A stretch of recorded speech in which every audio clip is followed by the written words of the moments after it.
दोस्तों नमस्कार, ये आप स्वागत है। जय हिंद, जय भारत। ये आपकी क्लास इंडियन ज्योग्राफी है। इंडियन ज्योग्राफी में मतलब लगभग पढ़ा चुके हैं एक दो क्लास। और एक दो क्लास करने का मतलब आपका ये ऐसा है कि भारत की परिचय, भारत की स्थिति विस्तार में बता चुका है। स्थिति विस्तार में बता चुका, सीमावर्ती जो है कितने सीमा से हमारे देश से जो है पड़ोसी देश से हमारे राज्य जो है अंतर्राष्ट्रीय सीमा से बनाते हैं, मैंने भी बताया है। और कितने राज्य से बनाते हैं, 7 जिसे मैंने बताया है आपको। ये चीज़ें आप क्लास पढ़िएगा, इसके पहले वाले सारे चीज़ें आपको कॉन्सेप्ट क्लियर रहेगा। इतने चीज़ जो छूट गए थे, आपके चैनल छूट गए थे। छूटने का मतलब ये था कि हमको लगा कि आपको ज़रूरत नहीं है ज्योग्राफी पढ़ना, क्योंकि मेरी क्लास आपको पसंद नहीं आई मुझे इस तरीके। लेकिन कल रात से जो है टेलीग्राम पर्सनली मेरे पास स्टूडेंट मैसेज किए, सर मुझे आप जो है इंडियन ज्योग्राफी पढ़ा रहे हैं, पढ़ाइए। क्योंकि मैंने बोला कि क्या कैसी क्लास लगी, तो बताया कि मैं प्रैक्टिस सेट सॉल्व कर रहा हूँ सर, कि इससे बाहर अगर कोई क्वेश्चन बन ही रहेगा ऐसा कर जितना आप पढ़ाए हैं अभी तक 2-3 क्लास में आपका। तो इसीलिए जब इन लोगों को कहा तो आपकी मांग है, तो आपकी मांग को मतलब पूरा करना हमारा कर्तव्य है, और आपको लक्ष्य तक पहुँचाना हमारा लक्ष्य भी है। तो इसीलिए साथ साथ मैं लेकर आया हूँ क्लास। लेकिन सभी लोग इस चैनल को, यूथ सक्सेस प्रयागराज, ये आपके चैनल है, आप इसको शिखर तक पहुँचाइए, ऊंचाइयों तक पहुँचाइए और बहुत ऊपर तक ले जाइए। आप लोग सब्सक्राइब कीजिए, अपने दोस्तों तक पहुँचाइए, शेयर कीजिए और ज़्यादा से ज़्यादा जो है एक दूसरे के साथ जुड़िए। यही था। आप देखिए भारत में कुल 17 कुल ऐसे राज्य, मैंने बताया था कि जितने राज्य लगते हैं 7 देशों से जितने राज्य लगते हैं सब मैंने बताया था, इकट्ठा करके बताया था कि किस पे लगते हैं। मैंने ग्राफ बना के बताया था। इसकी पहली क्लास आप देख लीजिएगा। अब दोबारा दोहराना इसमें मैं उचित नहीं समझता हूँ, क्योंकि सारी क्लासें रिकॉर्डेड है। अगर क्लासरूम आप ऑफलाइन पढ़ते हैं क्लासरूम में, तो मुझे बताना यहाँ उचित था। लेकिन यहाँ पे सारे क्लासेस आपके पास प्ले लिस्ट में रहेगा। आप इसमें देखने के बाद तब नेक्स्ट इसको पढ़िए, क्योंकि क्रम से पढ़ेंगे तो आपको बनेगा। और सभी लोग नोट्स बनाइए, नोट्स पे बनाइए, क्योंकि मैंने बताया ना कि मेरे पढ़ाया द्वारा जितने मैं पढ़ाया हूँ, मैथ पढ़ाया हूँ, ज्योग्राफी पढ़ा रहा हूँ, इसके बाद किसी टीचर के बाद पढ़ना नहीं है। बस मेरे थ्योरी को पकड़ना है, किस तरीके याद करना है, जिस तरीके मैं बोलूँ उस तरीके को जो है आपको दोहराना है। तो आप आइए। भारत में कुल 17 राज्य ऐसे हैं जो किसी दूसरे के साथ किसी दूसरे देश के साथ राज्य सीमा बनाते हैं। कहने का मतलब 17 राज्य ऐसे हैं जो एक दूसरे सीमा के साथ बनाते हैं, राज्य सीमा के साथ बनाते हैं। जबकि 5 राज्य ऐसे हैं, जबकि 5 राज्य ऐसे हैं जो ना ही किसी देश से, ना किसी देश से, ना किसी समुद्र के किनारे बसते हैं। जो जैसे देश हैं यहाँ मैं नोट किया हूँ: तेलंगाना, छत्तीसगढ़, झारखंड, हरियाणा, मध्य प्रदेश। आप फिर दोहराइएगा: तेलंगाना, छत्तीसगढ़, झारखंड, हरियाणा, मध्य प्रदेश। तेलंगाना, छत्तीसगढ़, झारखंड, हरियाणा, मध्य प्रदेश। तेलंगाना, छत्तीसगढ़, झारखंड, हरियाणा, मध्य प्रदेश। आप मेरे साथ दोहराइए, फिर दोहराइए आप कि अगर पूछ लिया, देखिए क्वेश्चन इस तरह के यहाँ बनते हैं। आपका 3 तेलंगाना दे दिया, छत्तीसगढ़ दे दिया, झारखंड दे दिया, किसी और 17 में से कोई एक दे दिया। कह दिया कि इसमें से बताइए कौन सा राज्य ऐसा है जो किसी देश के साथ जो है सीमा बनाता है, किसी देश के साथ सीमा बनाता है। ये तो नहीं बनाते हैं, किसी एक को दे दिया तो ये तो बनाएगा। अगर आपको नहीं पता रहेगा तो आप मार जाएंगे इसको, तो आपका क्वेश्चन गलत हो जाएगा। बहुत नॉर्मली क्वेश्चन है। और एक तरह का ये भी पूछ लिया कि 3 ऐसे राज्य दे दिए जिसका जो 17 में काउंट होते, किसी राज्य किसी सीमा से बनाते हैं। और पूछ लिया कि 3 ऐसे राज्य जो 17 से बनाते हैं, पूछ लिया कि इसमें से कौन किसी न समुद्र के किनारे पड़ता है, न किसी राज्य से न कोई अंतर्राष्ट्रीय सीमा बनाते हैं। तो आप क्या मारेंगे? जब आपको 5 पता रहेगा तभी तो मारेंगे। तो इसलिए हम आपको लेकर आया हूँ कि आपको बताने के लिए कि आप फिर मेरे साथ दोहराइए: तेलंगाना, छत्तीसगढ़, झारखंड, हरियाणा, मध्य प्रदेश। अब यहाँ कहाँ क्लियर हुई? इसलिए मैंने दिया है न किसी देश से न किसी समुद्र किनारे ये राज्य पड़ती है।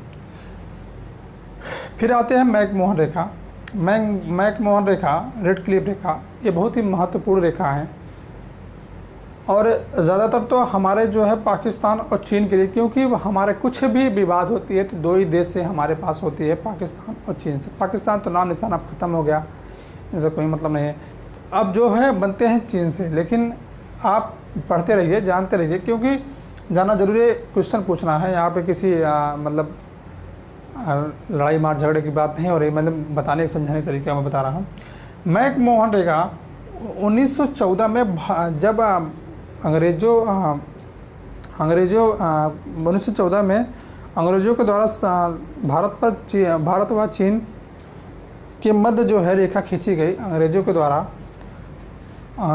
द्वारा भारत और चीन की जो है मध्य रेखा खींची गई 1914 में। 1914 मतलब 27 अप्रैल 1914, मैंने नोट किया हूँ, 27 अप्रैल 1914 में सर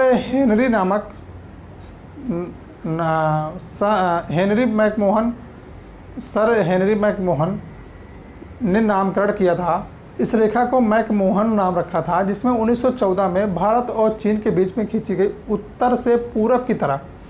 उत्तर से पूरब आप समझिए, मैं बताया हूँ, मैप बना के बताया हूँ कि किस तरीके हमारा किस दिशा में है पड़ता है। मैं सारी चीज़ें एक एक काउंट करके मैं बताया हूँ। इसी चीज़ आप समझिए, बस आपको पढ़ना है, कंटिन्यू रहना है, बने रहना है। कहने का मतलब, अंग्रेज़ों के द्वारा भारत और चीन में खींची गई रेखा 27 अप्रैल 1914 में उत्तर से पूर्व के सर हेनरी नामक व्यक्ति ने नामकरण किया था। मैकमोहन 1914 में भारत और चीन में खींची गई। आप इतना जान लीजिए। आप आते हैं रेड क्लिप हमारे लिए महत्वपूर्ण पहले था, अब भी है, लेकिन क्वेश्चन के नाम पे, लेकिन अब पाकिस्तान का नामो निशान नहीं है हमसे। नहीं तो हर बार इससे ज़्यादा हमसे जो है परेशानी होती थी, अब परेशानी नहीं होती है। रेड क्लिफ 1947 में भारत और पाकिस्तान में खींची गई रेखा है। भारत और पाकिस्तान में खींची गई रेखा है, जो 17 अगस्त 1947 में बॉर्डर कमीशन द्वारा इनके अध्यक्ष थे sir Cyril Radcliffe border commission के अध्यक्ष थे, उनके द्वारा खींची गई रेखा 17 अगस्त 1947 में रेडक्लिफ रेखा खींची गई।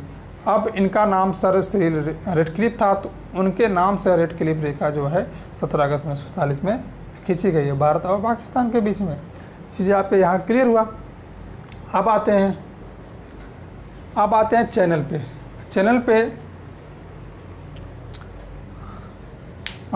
पे आप देखिए, नोट कीजिए, सब नोट बनाइएगा। 9 डिग्री चैनल, मैंने बताया कि आपको मैंने इस तरीके मैंने ग्राफ बनाया था। ग्राफ मतलब करने का मतलब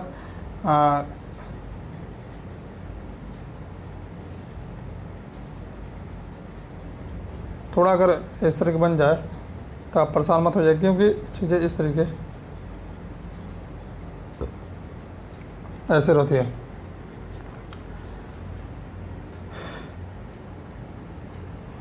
नौ डिग्री चैनल लक्षद्वीप और मिनिकाया के मध्य। लक्षद्वीप हमारा अरब सागर में पड़ता है, तो 9 डिग्री चैनल आप समझे, 9 डिग्री चैनल लक्षद्वीप मिनिकाया में के मध्य पड़ता है। पूछ लिया कि 9 डिग्री चैनल किसके मध्य पड़ता है, तो लक्षद्वीप मिनिकाया के मध्य पड़ता है। फिर इसके बाद अगर पूछ, देखिए ये अरब सागर के पड़ते हैं, फिर पूछ ले, क्योंकि लक्षद्वीप हमारा मालदीप यहीं है और इधर अंडमान निकोबार हैं, तो हमारे जो है अरब सागर पड़े, इधर अरब सागर पड़ता है, इधर बंगाल की खाड़ी पड़ता है, इधर जो है हिंद महासागर पड़ता है, जो हमारे जो है श्रीलंका ये है। इसके बाद पूछ लिया कि 8 डिग्री चैनल मालदीप यहाँ पड़ता है, मालदीप और मिनिकाया के मध्य 8 डिग्री जो हम डिग्री मतलब देखिए, हम आपको बताए हैं देशांतर और अक्षांश में बता चुका हूँ किस तरीके कितने डिग्री बराबर होते हैं। मैंने बताया कि 1 डिग्री बराबर 1 डिग्री बराबर 15 मिनट, तो 4 डिग्री बराबर 60 मिनट। मैंने बताया है चीज़ें किस तरीके टाइम जोन निकाला जाता है। इसमें एक मतलब इसको क्वेश्चन सवाल लगवा के बताया किस तरीके आगे किस तरीके पूर्व पीछे करेंगे। मतलब प्रधान मायोत्तर रेखा जो लंदन में जो है, लंदन से लिखी है, लंदन के पूर्व जितने भी देश होते हैं आगे होते हैं और जितने जो पश्चिम होते हैं सब पीछे होते हैं। मैं सारी चीज़ें मैं मतलब बताया हूँ, आप समझिए। मतलब कहने का मतलब 8 डिग्री चैनल जो मालदीप और मिनिकाया के मध्य पड़ता है, यहाँ पड़ता है। इसके बाद पूछ लिया कि ग्रेट या महान सुमत्रा इंडोनेशिया और निकोबार के मध्य पड़ता है। ग्रेट और महान इंडोनेशिया और निकोबार के मध्य। निकोबार हमारा यहाँ पड़ता है, अंडमान निकोबार, निकोबार यहाँ पड़ता है, तो इंडोनेशिया और निकोबार के मध्य पड़ता है। फिर पूछ लिया पाक स्टेट जलडमरू मध्य। देखिए ये चीज़ पूछे गए हैं, पाक स्टेट जलडमरू मध्य भारत और श्रीलंका के मध्य पड़ता है। भारत और श्रीलंका के मध्य में यही है, मध्य पड़ता है। फिर पूछ लिया महिम क्रिक निवेशिका, एक पतली सी निवेशिका जो पतली सी निवेशिका जो मुंबई है। देखिए हमारे जो पूछ लिया महिम देखिए यहीं पे पड़ता है, यहीं पे पड़ता, थोड़ा सा इस तरीके है तो इसके बीच में पड़ता है, तो आप परेशान मत होइएगा। आप खाली इतना नोट कीजिएगा, ऑटोमेटिक आप पर क्वेश्चन आएंगे, ऑप्शन है मान ले जाएंगे आप।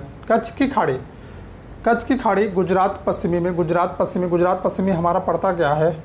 कच्छ की खाड़ी गुजरात पश्चिमी में। अब पूछ लिया हाँ खंभात को खाड़ी जो पूर्वी गुजरात से नर्मदा ताप्ती के मुहाने पड़ता है। नर्मदा ताप्ती यहीं गिरता कि नहीं गिरता है? तो इसके मुहाने पड़ता है पूर्वी गुजरात नर्मदा ताप्ती। अभी मैं नदी के बारे में बताऊंगा, कहाँ का नदी, मैं इस तरीके बताऊंगा आपको, ग्राफ के सीजन सब सारे चीज़ें ग्राफ के माध्यम से बताऊंगा कि आपको भूलना नहीं है। फिर इसके बाद पूछा लक्ष्य सागर और लक्षद्वीप और मालवा तट के मध्य में पड़ता है। फिर मन्नार की खाड़ी दक्षिण पश्चिमी तमिलनाडु के श्रीलंका के मध्य पड़ता है यहाँ पे। फिर दिया कोको स्टेट जो जलडमरू मध्य के कोको द्वीप और म्यांमार के उत्तरी अंडमान निकोबार के मध्य में पड़ता है। यहाँ पे जिस तरीके पहले दिन कुछ बनाया था तो इसके मध्य पड़ता है। फिर दक्कन पास दक्षिण अंडमान और लघु अंडमान के मध्य पड़ता है। देखिए सबसे महत्वपूर्ण चैनल ए हैं, क्योंकि यही पूछे जाते हैं और कभी कभी तो ए पूछ लेता है, ये भी पूछा एक बार तो, लेकिन ज़्यादा 1 2 3 4 मतलब इतने हैं, ये सब अभी जो है पूछे नहीं, लेकिन पूछे जाने का संभावना रहता है। 10 डिग्री चैनल अंडमान निकोबार के मध्य पड़ते, 10 डिग्री चैनल यहीं पड़ता है, देखिए यहीं पड़ता है। तो अंडमान निकोबार के समथिंग है। देखिए अगर बोर्ड पे आपको पढ़ाया जा रहा है तो समथिंग बताया जाता है, क्योंकि उस तरीके ग्राफ नहीं। अब अगर मतलब मैप पे जो है हुबहू तो उतरेगा नहीं, तो हुबहू बना नहीं पाएंगे कि इसमें कितना आगे पीछे, तो किसी देश के कब्जा करेंगे, किसी देश में छोड़ेंगे बनाने का मतलब, कहने का मतलब है आप इसमें जाइए, बस आप समझिए ग्राफ को कहाँ पे है बस। 10 डिग्री चैनल अंडमान निकोबार के मध्य है, आप इस चीज़ को जान गए। इसके बाद हम आपको भौतिकी विस्तार बताऊंगा जो है, और इसके बाद जितने पठार हो गए, पर्वत हो गए, इस तरीके क्रम से मैं पढ़ाऊंगा कि आपका जो है नोट्स अच्छा लगे, आप पढ़िए, आपको कॉन्सेप्ट क्लियर है। कहने का मतलब पढ़ाने का तात्पर्य यही था। और चीज़ें इस तरीके हैं कि इसके बाद आपको वही चैप्टर चलेगी भौतिकी विस्तार, और जल्द ही आपको दिया जाएगा। बस आप लोग नोट्स बनाइए, इस चीज़ को पढ़िए, और अगर आपको टेस्ट की आवश्यकता हो तो आप मैसेज कीजिए कि हाँ सर हमें टेस्ट की आवश्यकता है, मैं टेस्ट भी दूंगा, क्योंकि टेस्ट में आप लाइव आते नहीं हैं तो देना कोई मतलब है नहीं। इसलिए मैं सोच रहा हूँ कि अगर आपकी आवश्यकता हो तो आप मांगिए, हम आपको देंगे, ठीक है। अब क्लास को समाप्त करते हैं। जय हिंद जय भारत। छोटा सा क्लास था, बस बताने का पर्पज़ यही था, ठीक है ना।